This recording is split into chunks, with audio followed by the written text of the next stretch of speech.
Some lives are erased slowly by time, but Fred Hampton's was cut short because powerful people feared what he might become. He was young, brilliant, disciplined, and impossible to ignore once his voice began moving through the rooms America wanted quiet. At only 21 years old, he had already become more dangerous to the system than many older men with greater titles. Not because he held formal power, but because he knew how to turn urgency into organization and frustration into political force. Fred Hampton was not simply speaking to anger. He was teaching people how to shape it into collective direction. That made him more than a charismatic activist, and far more threatening than a country built on managed inequality preferred. Fred Hampton was born in 1948 in Illinois, into an America already marked by racial hierarchy and political tension. But from early on, he showed something that would define his short life, a rare ability to move people. He was intelligent, persuasive, and unusually serious, even at an age when many others were still finding their footing. The people around him noticed he could speak with conviction while still making others feel included in something larger. That combination matters more than it seems, because movements do not grow from passion alone, they grow from trust. Fred Hampton had the kind of presence that made people believe not only in him, but in themselves around him. As he grew older, that instinct sharpened into political discipline and a clearer understanding of the structures shaping American life. He saw that inequality was not random misfortune, but something maintained by institutions, policy, and deliberate social design. Many people recognize injustice emotionally, but fewer learn how to name it clearly enough to challenge it publicly. Fred Hampton learned to do exactly that, and he learned to do it with unusual speed. By his late teens, he was already becoming active in organizing and community leadership in ways far beyond symbolic participation. He was not interested in empty performance, vague outrage, or activism that disappeared the moment attention moved elsewhere. He wanted structure, strategy, discipline, and material change in the daily conditions people were actually living through. That orientation would make him powerful, but it would also make him far harder to safely contain. Hampton became deeply involved in political organizing during one of the most volatile periods in modern American history. The late 1960s were filled with protest, repression, social fracture, and a growing struggle over what democracy really meant. But Fred Hampton stood out even in that crowded and turbulent moment because he combined fire with unusual clarity. He was forceful without sounding reckless, radical without sounding careless, and confrontational without losing strategic focus. That balance is rare, and it often makes institutions far more nervous than simple outrage ever could.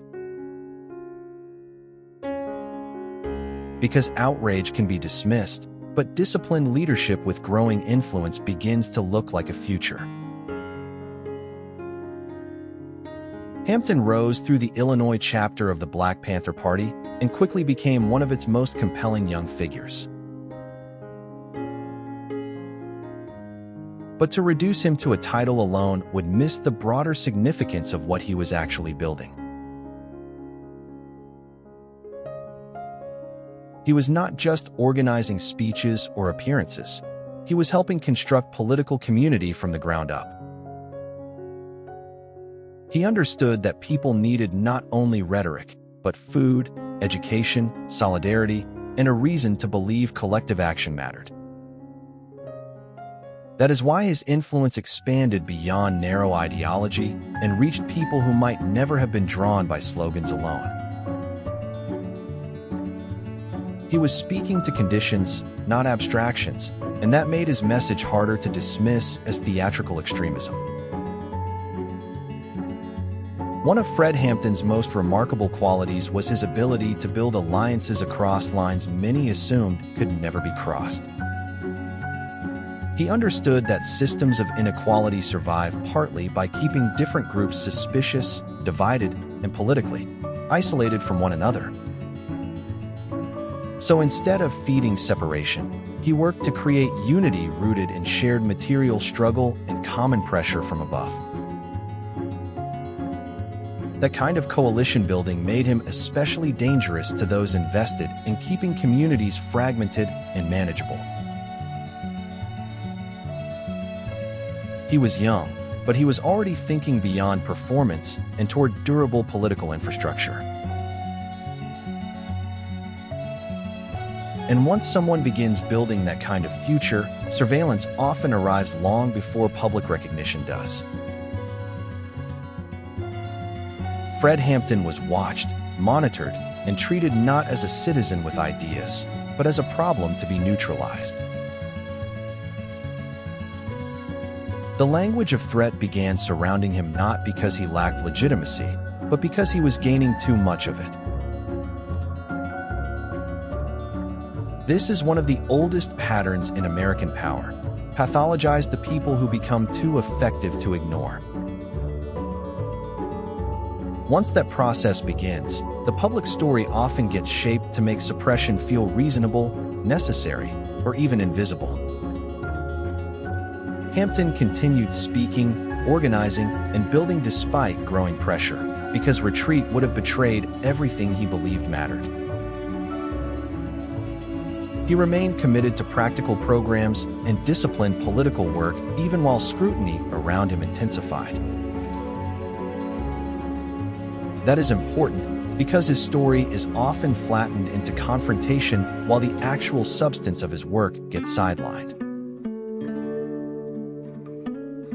But Fred Hampton's danger to the system was never just his rhetoric, it was his capacity to build.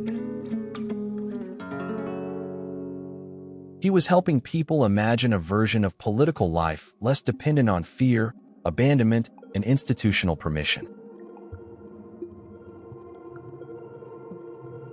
And for some in power, that imagination alone was already too much.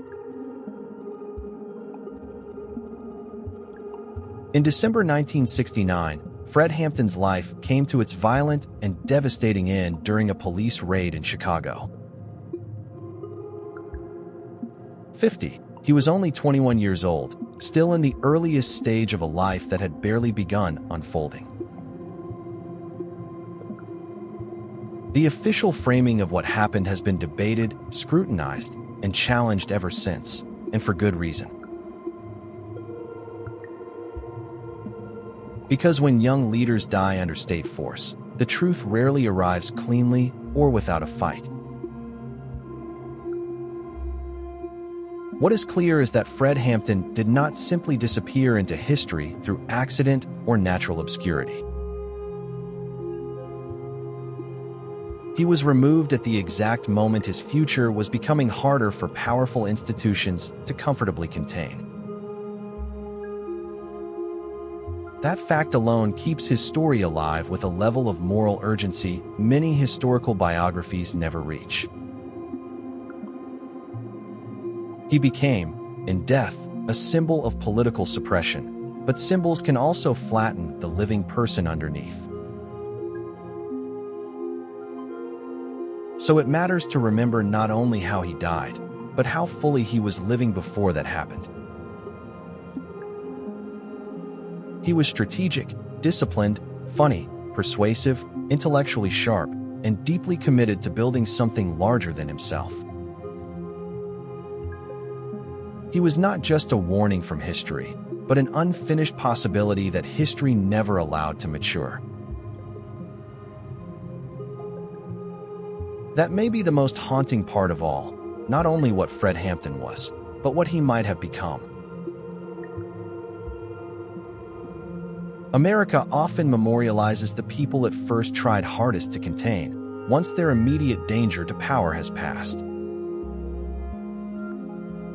But delayed recognition is not the same thing as justice, especially when the cost was a life cut violently short. Fred Hampton reminds us that public memory often arrives only after institutions have already done what they needed to do. His legacy still matters because the forces that feared him were not unique to his era alone. The fear of organized, intelligent, morally urgent young leadership has never fully disappeared from American political life. That is one reason his name continues to carry weight long after his voice was physically silenced.